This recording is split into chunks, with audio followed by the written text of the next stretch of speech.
Hello viewers, অচিততার free coaching চ্যানেলে তোমাদের সকলকে স্বাগত জানাই। আজকের এই ভিডিওতে তোমরা ক্লাস 11 এ পড়ছো, অর্থাৎ একাদশ শ্রেণীতে পড়ছো, সেকেন্ড সেমিস্টারে তোমাদের যে ইতিহাস সাবজেক্টটি রয়েছে, এই সাবজেক্টটির একটি ইম্পর্টেন্ট প্রশ্ন মানবতাবাদ বা হিউম্যানিজম। এই মানবতাবাদের কাকে বলে, এর সংজ্ঞা এবং মানবতাবাদের যে বৈশিষ্ট্যগুলো কি ছিল এই সম্পর্কে বিস্তারিত আলোচনা করব। আলোচনা শেষে উত্তরটি তোমাদের সামনে তুলে ধরবো। তার আগে বোর্ডে কি লেখা রয়েছে একবার দেখে নি। একাদশ শ্রেণী সেকেন্ড সেম ইতিহাস, মানবতাবাদ কাকে বলে, মানবতাবাদের বৈশিষ্ট্য। তা মানবতাবাদকে ইংরেজিতে আমরা বলি হিউম্যানিজম। তা মানবতাবাদ বুঝতে গেলে আগে নবজাগরণ বুঝতে হবে, রেনেসাঁস। ইতালিতে প্রথম রেনেসাঁস হয়, ইতালির ভেনিস, ফ্লোরেন্স এই সমস্ত শহরে প্রথম নবজাগরণ হয়েছিল। নবজাগরণ নিয়েও তোমাদেরকে পড়তে হবে। একটু বলে রাখি নবজাগরণটা কিভাবে আবির্ভূত হচ্ছে। চতুর্দশ শতকে ইউরোপে তুর্কিদের আক্রমণে পশ্চিম রোমান সাম্রাজ্যের রাজধানী কনস্টান্টিনোপল বা বাইজেন্টাইন সাম্রাজ্যের পতন হয়। ফলে এই জায়গাটা চলে যায় মুসলিমদের অধিকারে, এবং এই অঞ্চলে যে সমস্ত খ্রিস্টান পণ্ডিতরা ছিলেন তারা তাদের পুঁথিপত্র সঙ্গে নিয়ে তারা ইতালির বিভিন্ন শহরে এসে হাজির হন। ইতালির এই ফ্লোরেন্স, ভেনিস ছিল এখানে ব্যবসায়ী যারা সম্প্রদায়, বণিক, তাদের খুব প্রাধান্য ছিল এবং এখানে প্রজাতন্ত্র প্রতিষ্ঠিত হয়েছিল। এই বণিক গোষ্ঠী, এদের সামাজিক সম্মান ছিল না, এদের অর্থ ছিল কিন্তু সামাজিক সম্মান ছিল না। তারা সম্মান লাভের আশায় এই সমস্ত পণ্ডিতদেরকে তারা পৃষ্ঠপোষকতা করেন, তাদেরকে আশ্রয় দেন, তাদের অর্থ দিয়ে সাহায্য করেন। ফলে এই সমস্ত পণ্ডিতরা প্রাচীন যে ধ্রুপদী যে জ্ঞান, রোমান এবং গ্রিক যে সমস্ত সাহিত্য শিল্পকলা রয়েছে সেগুলো চর্চা করতে থাকেন এবং নতুন আলোকে, যুক্তির আলোকে সবকিছু বিচার বিশ্লেষণ করতে শুরু করেন। এদের হাত ধরে দেখা দেয় নবজাগরণ, অর্থাৎ নতুন করে জেগে ওঠা। প্রায় 1000 বছর ধরে প্রাচীন যুগে ইউরোপে যে ধর্মীয় কুসংস্কার ছিল, মানুষকে যে ধর্মের বন্ধনে আবদ্ধ করে রাখা হয়েছিল, চার্চের অধীনে মানুষকে আবদ্ধ করে রাখা হয়েছিল, ধর্মীয় গ্রন্থ বাইবেলকে দিয়ে যারা যাজক সম্প্রদায় তারা সাধারণ মানুষকে বশীভূত করে রেখেছিলেন। ভালো মন্দের বিচার করার ক্ষমতা সাধারণ মানুষের ছিল না, কিন্তু এই সমস্ত পণ্ডিতরা মানুষকে শেখান যে প্রতিটা বিষয় যুক্তির আলোকে বিচার বিশ্লেষণ করে, জ্ঞানের আলোকে তাকে বিশ্লেষণ করতে হবে, তাকে সমালোচনা করতে হবে, করে যথার্থ যে বিষয়টি সেটি গ্রহণ করতে হবে এবং যেটা বর্জন করার বিষয় সেটাকে বর্জন করতে হবে। তো এই যে নতুন করে জ্ঞানের ক্ষেত্রে, মানুষের বুদ্ধির ক্ষেত্রে একটা নতুন চেতনার জাগরণ হচ্ছে, যাকে বলা যায় নবজাগরণ। এই নবজাগরণের সূত্র ধরে দেখা দেয় মানবতাবাদ, অর্থাৎ মানুষের জয়গান, মানবতাবাদ। এতদিন যে ধর্মীয় গোড়ামি ছিল, মানুষকে ধর্মের জালে আবদ্ধ করে রাখা হয়েছিল এবং বলা হয়েছিল মানুষের উপরে রয়েছেন ঈশ্বর। ঈশ্বর মানুষের সবকিছু পূর্ব নির্ধারণ করে রেখেছেন, অর্থাৎ মানুষের উপরে ঈশ্বরের দেবত্বকে চাপিয়ে দেওয়া হয়েছিল।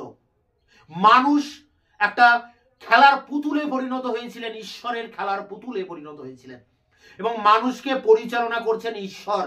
মানুষের নিজস্ব ব্যক্তি সত্তা বলে কিছু নেই, মানুষের ভাবনা চিন্তা করার কিছু নেই, কারণ তার সবকিছু পূর্ব নির্ধারিত। এমনটাই ব্যাখ্যা দিয়েছেন ধর্মগুরুরা, দিয়ে মানুষকে ধর্মের জালে আবদ্ধ করে রেখে একটা অসহায় জীবে পরিণত করে রাখা হয়েছিল।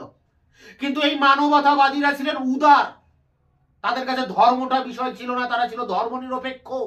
তারা ধর্মনিরপেক্ষ যুক্তির আলোকে বিচার বিশ্লেষণ করে তারা বলেন যে মানুষ স্বাধীন, মুক্ত, ঈশ্বর বলে কিছু নেই, ঈশ্বর মানুষকে নিয়ন্ত্রণ করতে পারেন না। এবং এই যে বলা হচ্ছে যে সমগ্র বিশ্ব চরাচর ঈশ্বর তৈরি করেছেন, সবই ঈশ্বরের দ্বারা সৃষ্ট, এই তত্ত্বের মূলে আঘাত করে বলা হয় যে মানুষ সবকিছু সৃষ্টি করেছেন, ঈশ্বর নন। এইভাবে মানুষের উপরে যে দেবত্বকে চাপানো হয়েছিল, দেবতার কর্তৃত্বকে চাপানো হয়েছিল, তাকে হটিয়ে দিয়ে মানুষকে মুক্ত, স্বাধীন করে তাকে স্বচ্ছভাবে ভাবনা চিন্তা করতে শিখিয়েছিল এই মানবতাবাদীরা বা হিউম্যানিস্টরা। ইংরেজিতে হিউম্যানিজম, বাংলায় মানবতাবাদ, যার মূল কথা মানুষ মুক্ত, স্বাধীন, মানুষের উপরে কোনো দেবত্ব নেই, দেবতা নেই, মানুষ নিজের দ্বারা পরিচালিত, স্বনিয়ন্ত্রিত মানুষ, এবং মানুষ ভাবনা চিন্তা করে যুক্তির আলোকে সবকিছু বিচার বিশ্লেষণ করবে। এটাই ছিল মানবতাবাদ। এখন এই মানবতাবাদীদের অনেকেই আবির্ভূত হয়েছেন, অনেক বিখ্যাত ব্যক্তি আবির্ভূত হয়েছেন, যেমন পেত্রাক, ফ্রান্সিসকো পেত্রাক, তাকে বলা হয় মানবতাবাদের জনক। এছাড়া বোকাচ্চিও ছিলেন এক কবি, লিওনার্দো দা ভিঞ্চি যার কথা আমরা জানি তিনি ছিলেন, ইরাসমাস ছিলেন, এছাড়া ছিলেন মাইকেল অ্যাঞ্জেলো, যিনি গির্জায় অনেক অলঙ্করণ করেছিলেন, মূর্তি তৈরিতে তিনি অনবদ্য কৃতিত্ব রেখেছিলেন। এছাড়া ম্যাকিয়াভেলি ছিলেন, তিনি ছিলেন একজন রাজনীতিবিদ ম্যাকিয়াভেলি। তো এনারা সবাই ছিলেন কিন্তু মানবতাবাদী। এনারা মানবতাবাদকে প্রচার করেন সমগ্র বিশ্ব জুড়ে, ইউরোপ জুড়ে এই মানবতাবাদের প্রচারক ছিলেন এনারা। এবার দেখো মানবতাবাদের আদর্শটা কি। মানবতাবাদের আদর্শ ছিল যে ধর্মকে জীবনমুখী করতে হবে, মানুষকে ধর্মমুখী করা যাবে না। ধর্মকে মানুষের মুখী করতে হবে, মানুষের জীবনমুখী করতে হবে। মানুষ যারা স্বাধীনভাবে বাঁচতে পারে, মানুষ যাতে স্বচ্ছ চিন্তা ভাবনা করতে পারে, সেইভাবে ধর্মকে গড়ে তুলতে হবে। অর্থাৎ ধর্ম হবে মানুষের জীবন কেন্দ্রিক। এছাড়া মুক্ত চিন্তা, অর্থাৎ স্বাধীনভাবে মানুষ চিন্তা করতে শিখবে, মানুষ চিন্তা করতে পারবে স্বাধীনভাবে, এটা কিন্তু বলা হয়েছিল এই মানবতাবাদী আদর্শের মধ্যে। এবং সমালোচনা করার কথা বলা হয়েছিল। যে সমস্ত ধর্মীয় গোড়ামি, যে সমস্ত ধর্মীয় কুসংস্কার এতদিন ধরে মানুষকে আচ্ছন্ন করে রেখেছিল, তাকে প্রশ্ন করতে হবে, তাকে সমালোচনা করতে হবে, করে সেটাকে সঠিক যেটা রয়েছে সেটাকে গ্রহণ করতে হবে। এগুলোই ছিল কিন্তু মানবতাবাদের মূল আদর্শ। এবার আসি বৈশিষ্ট্য। তা মানবতাবাদটা কি? এক কথা একটা জীবনমুখী দর্শন। মানুষকে কেন্দ্র করে, মানুষের জীবনকে কেন্দ্র করে একটা আদর্শ, একটা দর্শন ছিল এই মানবতাবাদ, যেখানে মানুষের জয়গান করা হয়েছে, মানুষকে উচ্চ আসনে বসানো হয়েছে এবং মানুষের মহিমার গুণকীর্তন করা হয়েছে এই মানবতাবাদী আদর্শে। এটাই ছিল এর প্রথম প্রধান বৈশিষ্ট্য এবং একমাত্র বৈশিষ্ট্য। এখানে মনের পরিবর্তন করতে হবে। কোন মনের পরিবর্তন করতে হবে? মানুষ যে হাজার হাজার বছর ধরে যে ধর্মীয় গোড়ামি, কুসংস্কার, যে অন্ধকারে মানুষ রয়েছে, তার ভিতর থেকে মানুষকে মুক্ত করতে হবে, তার ভিতর থেকে মানুষকে উদ্ধার করতে হবে। এর জন্য যে মানুষের যে মন, সে মনটাকে পরিবর্তন করতে হবে। সেটা একদিনে হবে না, তার জন্য করতে হবে সংগ্রাম, নিরলস সংগ্রাম। অর্থাৎ এক নাগাড়ে, একভাবে এই সংগ্রাম করে যেতে হবে মানুষের মনের এই পরিবর্তন ঘটাতে, যেটা করেছিলেন এই সমস্ত মানবতাবাদীরা, Petrarch, Boccaccio, Leonardo da Vinci, Erasmus, Machiavelli এবং মাইকেল অ্যাঞ্জেলোর মতো মানবতাবাদীরা। আরো অনেকে রয়েছেন, কিন্তু এনারা ছিলেন খুবই ফেমাস মানবতাবাদী। দেখো মানবতাবাদের যে বৈশিষ্ট্য, প্রথমে রয়েছে মানুষের সামগ্রিক কল্যাণ সাধন। অর্থাৎ মানবতাবাদে কি বলা হচ্ছে, মূল কথাটা কি না, মানুষের কল্যাণ সাধন। মানুষকে কল্যাণ করতে গেলে তাকে কি করতে হবে? অন্ধকার থেকে তাকে উদ্ধার করতে হবে, ধর্মীয় বেড়াজাল থেকে তাকে মুক্ত করতে হবে। মানুষের সার্বিক যে বিকাশ, সর্বাঙ্গীন বিকাশ, সেই বিকাশ তাকে ঘটাতে হবে। এটাই কিন্তু মানবতাবাদের প্রধান বৈশিষ্ট্য। এবং বলা হবে বা বলা হচ্ছে যে সমস্ত কিছু সৃষ্টি করেছেন মানুষ, সমস্ত সৃষ্টির মূল কেন্দ্রবিন্দু মানুষ। এরপরে দেখো যেটা রয়েছে ধর্ম নিরপেক্ষতা। তো এর আগে খ্রিস্টান জগতে, খ্রিস্টান ধর্ম, চার্চ, পোপ, বাইবেল, এই সমস্ত দিয়ে মানুষকে আবদ্ধ করে রাখা হয়েছিল ধর্মের বেড়াজালে। ধর্ম নিরপেক্ষতা যে কি জিনিস, সেকুলারিজম, সেটা মানুষ জানতেন না। এখন ধর্ম নিরপেক্ষতার উপরে জোর দেওয়া হচ্ছে। ধর্ম এখানে প্রধান বিষয় নয় মানবতাবাদে, ধর্মকে এক প্রকার ত্যাগ করা হচ্ছে এই মানবতাবাদে। এবং ধর্ম নিরপেক্ষ চরিত্র এর কথা বলা হচ্ছে। মানুষ হয়ে উঠবেন ধর্ম নিরপেক্ষ, ধর্মের বাইরে গিয়ে মানুষ স্বচ্ছ চিন্তা ভাবনা করবেন, নিরপেক্ষভাবে বিচার বিশ্লেষণ করবেন। তাই মানবতাবাদী যাদের কথা বলা হচ্ছে, এনারা ছিলেন উদার নৈতিক চিন্তা ভাবনার মানুষ। এরা ছিলেন সহনশীল, মানুষের প্রতি ছিলেন সহনশীল, এবং এনারা ধর্ম নিরপেক্ষ ছিলেন। কোনো বিশেষ ধর্মের প্রতি এনাদের পক্ষপাতিত্ব ছিলেন না। এছাড়া দেখো আরেকটি গুরুত্বপূর্ণ বৈশিষ্ট্য রয়েছে ধ্রুপদী সাহিত্য ও ভাষা তত্ত্ব চর্চা। ধ্রুপদী মানে ক্লাসিক্যাল। তা প্রাচীনকালে রোমের সাহিত্য শিক্ষা দর্শন, গ্রিক দেশের সাহিত্য শিক্ষা দর্শন খুবই উৎকর্ষ ছিল, খুবই উৎকৃষ্ট মানের এই শিক্ষা দর্শন ছিল এই গ্রিক এবং রোমান ধ্রুপদী শিক্ষা। এই শিক্ষাকে আবার পুনরায় জাগিয়ে তুলতে হবে, এগুলো চর্চা করতে হবে। তাই এই মানবতাবাদীরা প্রাচীন গ্রিক দর্শন এবং রোমান গ্রিক দর্শন মানে রোমান সাহিত্য দর্শন এগুলোকে তারা চর্চা করতে থাকেন। প্রাচীনকালের যে সমস্ত পাণ্ডুলিপি রয়েছে, তখন তো আর বইপত্র ছিল না, পাণ্ডুলিপি ছিল চামড়ার উপরে, তাল পাতার উপরে, বিভিন্ন কাঠের উপরে খোদাই করে লিখে রাখা হতো। তো এই সমস্ত পাণ্ডুলিপিকে উদ্ধার করতে হবে, সেগুলো মানুষের মধ্যে প্রচার করতে হবে, এইভাবে ধ্রুপদী জ্ঞান চর্চার একটা বিকাশ হবে। এরপরে দেখো যেটা রয়েছে শেষ পয়েন্ট, শিল্পকলায় অবদান। শিল্পকলা অ্যাকচুয়ালি বিপ্লব ঘটে। প্রাচীনকালে মধ্যযুগে শিল্পকলা যা ছিল, এই নবজাগরণের যুগে এসে সেখানে একটা বিরাট পরিবর্তন ঘটে। এই বিরাট পরিবর্তনকে আমরা কি বলি? এক কথায় বিপ্লব বলি। শিল্পকলা বলতে কি? শিল্পকলা বলতে স্থাপত্য, অর্থাৎ বড় কিছু স্থাপনা করা হয়েছে, যেমন মন্দির, মসজিদ, গির্জা, কোনো রাজপ্রাসাদ স্থাপনা করা আছে, এমন বিল্ডিং বা ঘরকে আমরা বলি স্থাপত্য। আর ভাস্কর্য কি না? মূর্তি তৈরি করাকে আমরা বলি ভাস্কর্য। যিনি ভাস্কর্য তৈরি করেন তাকে আমরা বলি ভাস্কর। যেমন দুর্গা প্রতিমা যিনি তৈরি করেন সেই শিল্পীকে আমরা ভাস্কর বলি। মূর্তি নির্মাণকারী হচ্ছেন ভাস্কর এবং মূর্তিকে বলা হচ্ছে ভাস্কর্য। এছাড়া রয়েছে চিত্রকলা। তা শিল্পকলা বলতে এই তিনটি জিনিস, স্থাপত্য, ভাস্কর্য, চিত্রকলা। নবজাগরণের যুগে এর ব্যাপক অগ্রগতি ঘটে। আগে যা ছিল তার থেকে অনেক কিছু বিরাট বিরাট পরিবর্তন আসে এবং শিল্পকলার ভিতর দিয়ে মানবতাবাদীরা মানুষের জয়গানকে তুলে ধরেন, মানুষের কৃতিত্বকে বড় করে তুলে ধরেন।